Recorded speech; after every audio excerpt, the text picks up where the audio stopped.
Assalamualaikum warahmatullahi wabarakatuh. Selamat pagi semuanya. Semoga kalian dalam keadaan sehat dan baik-baik saja.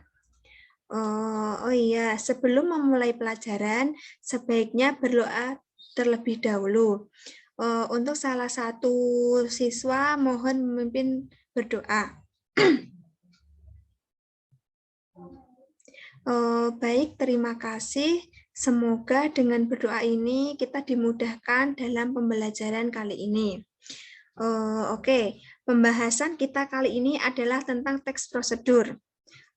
Kalian pasti pernah menggunakan atau memainkan suatu alat, atau pasti kalian pernah membuat sesuatu. Begitupun dengan melakukan sesuatu, seperti menari. Pasti kalian pernah melakukan. Tentunya semua kegiatan itu menggunakan suatu prosedur. Nah, apa sih teks prosedur itu? Jadi hari ini kita akan membahas tentang teks prosedur. Nah, apa sih teks prosedur itu? Jadi di antara kalian ada yang sudah mengerti atau paham tentang teks prosedur? Nah, ini pengertian teks prosedur. Jadi, teks prosedur merupakan teks yang berisi tujuan dan langkah-langkah yang sistematis tentang cara menggunakan, cara membuat, dan cara melakukan sesuatu. Nah, ini merupakan pengertian teks prosedur. Untuk selanjutnya adalah tujuan teks prosedur. Tujuan teks prosedur adalah menjelaskan kegiatan yang harus dilakukan agar pembaca atau pemirsa dapat secara tepat dan akurat dalam mengikuti sebuah proses. Nah, untuk selanjutnya ada ciri-ciri teks prosedur. Di sini ada 3 tentang ciri-ciri teks prosedur. Untuk ciri-ciri yang pertama adalah ada paduan langkah-langkah yang harus dilakukan. Untuk yang kedua, ada aturan atau batasan dalam hal bahan atau kegiatan dalam melakukan suatu kegiatan.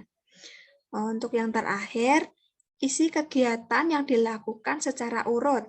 Kalau tidak urut itu namanya adalah sebuah tips. Nah, untuk yang selanjutnya itu ada struktur teks prosedur.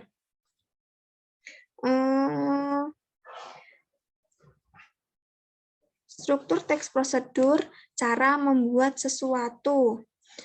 Ini untuk yang pertama, ada beberapa rincian. Untuk yang pertama, ada tujuan. Tujuan adalah maksud sesuatu itu dibuat. Misalnya, cara membuat bubur Manado. Nah, untuk apa sih tujuan membuat bubur Manado itu? Nah, untuk yang kedua ada bahan dan alat.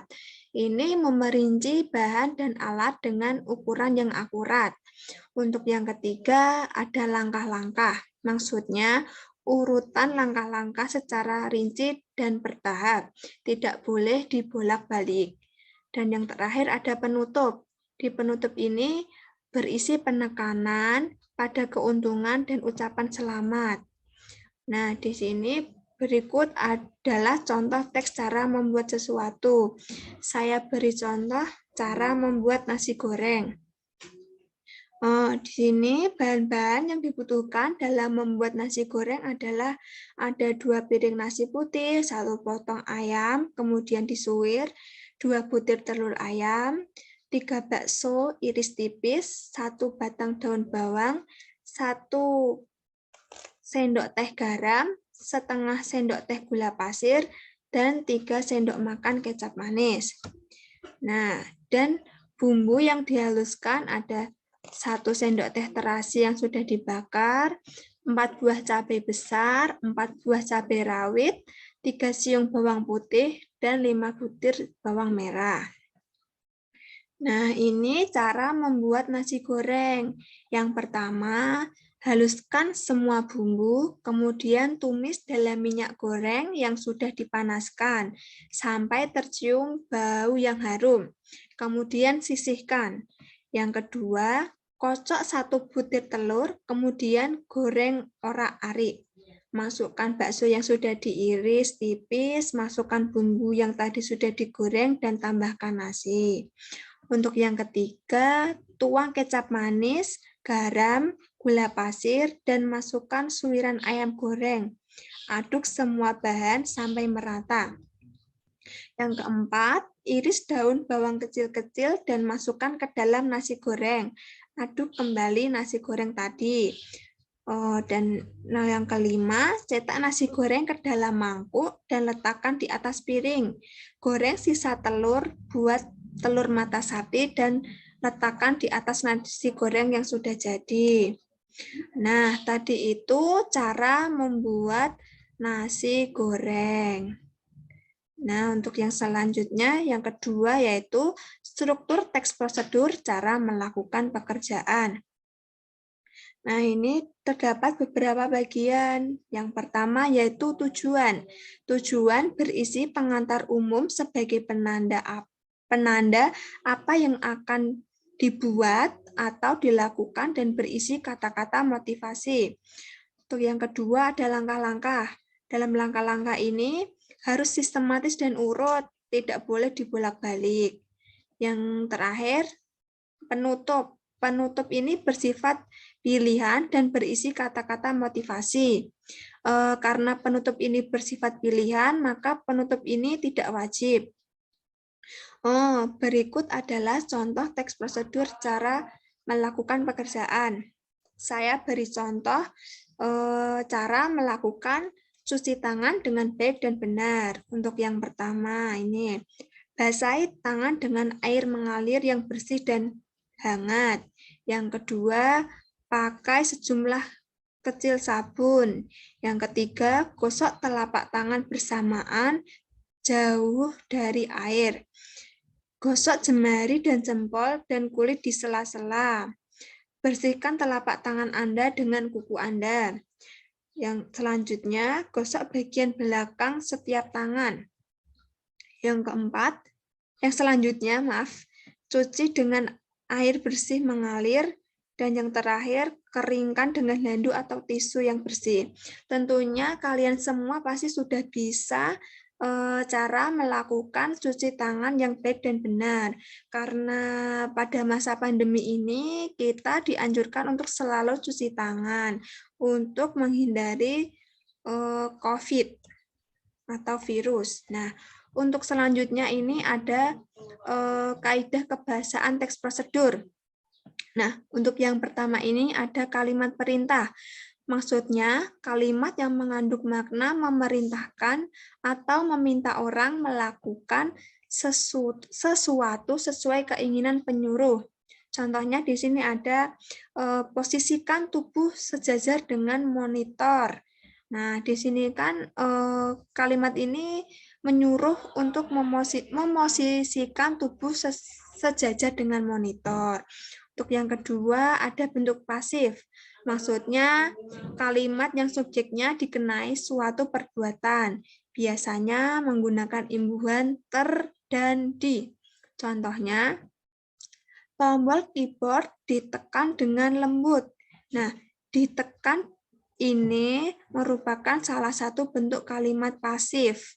Nah, yang ketiga, penggunaan kriteria atau batasan. Maksudnya, kalimat yang jelas dan rinci batasannya agar orang bisa melakukan seperti apa yang diminta. Contohnya, masukkan garam 2 sendok, angkat kaki kanan setinggi langit. Masukkan garam 2 sendok ini dan angkat kaki setinggi lutut merupakan suatu batasan. Untuk selanjutnya ada adverbia atau kata keterangan. Kelas kata yang memberikan keterangan kepada kata lain seperti verba atau kata kerja dan adjektiva atau kata sifat. Untuk yang kelima ini ada keterangan cara. Adverbial ini menambahkan keterangan cara pada kegiatan atau peristiwa yang terjadi, contohnya dengan dan secara. Di sini contoh kalimatnya adalah bungkuslah adonan dengan rapat. Yang kedua, talikan rafia dengan cara menyilang. Yang keenam, ini ada keterangan alat. Adverbial ini menjelaskan alat yang digunakan pada sebuah kegiatan atau peristiwa. Misalnya dengan menggunakan, dan menggunakan. Contoh, para penebang kayu itu menebang pohon dengan gergaji mesin. Nah, yang ketujuh ada keterangan tujuan. Adverbial ini menambahkan informasi tujuan pada kalimat. Misalnya, untuk, supaya, dan agar. Di sini ada contoh, malam jangan terlalu panas agar tidak merusak kain. Nah, ini kata agar ini termasuk keterangan tujuan. Nah, yang kedelapan, keterangan derajat atau kuantitas. Kata ini menambahkan keterangan kuantitas pada sebuah kalimat yang disertainya. Contoh, setelah dicelup, angkat kain secepatnya.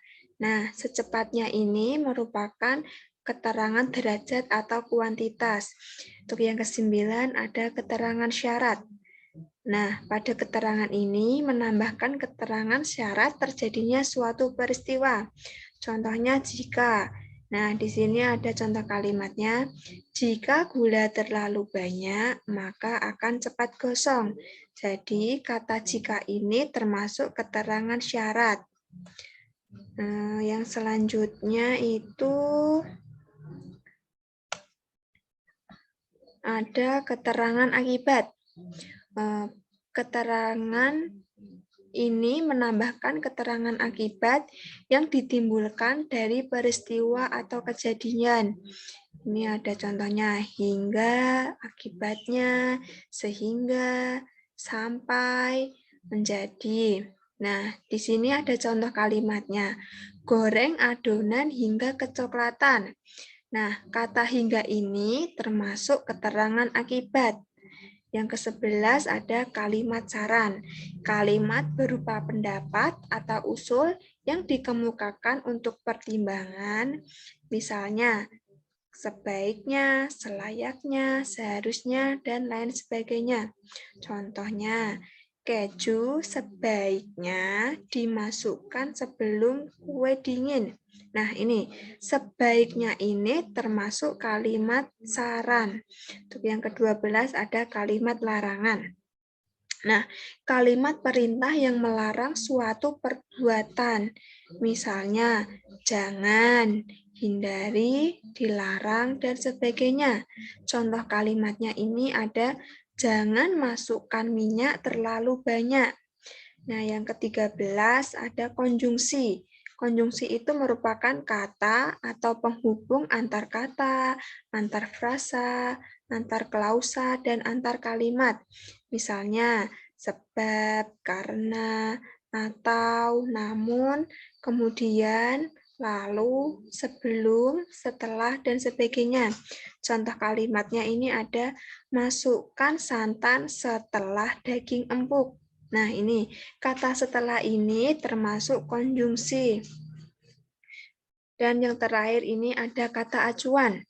Nah, kata acuan itu semua kata yang dipakai untuk mengacu kata yang sudah dijelaskan sebelumnya. Misalnya, itu, nya, kata ganti, dan sebagainya. Nah, di sini ada contohnya.